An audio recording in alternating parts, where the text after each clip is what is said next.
tersebut menunjukkan tingkat efektivitas 57,7 dan efisiensi pengguna anggaran masih rendah, betul kan? Masih rendah jika dibandingkan dengan capaian kinerjanya.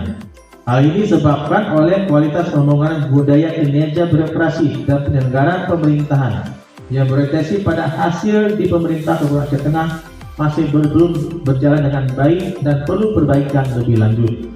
Oleh karena itu, saya mengharapkan melalui pendanaan perjanjian kinerja kepala daerah Kabupaten Aceh Tengah tahun 2004 dapat kiranya melakukan peningkatan penyempurnaan lebih lanjut.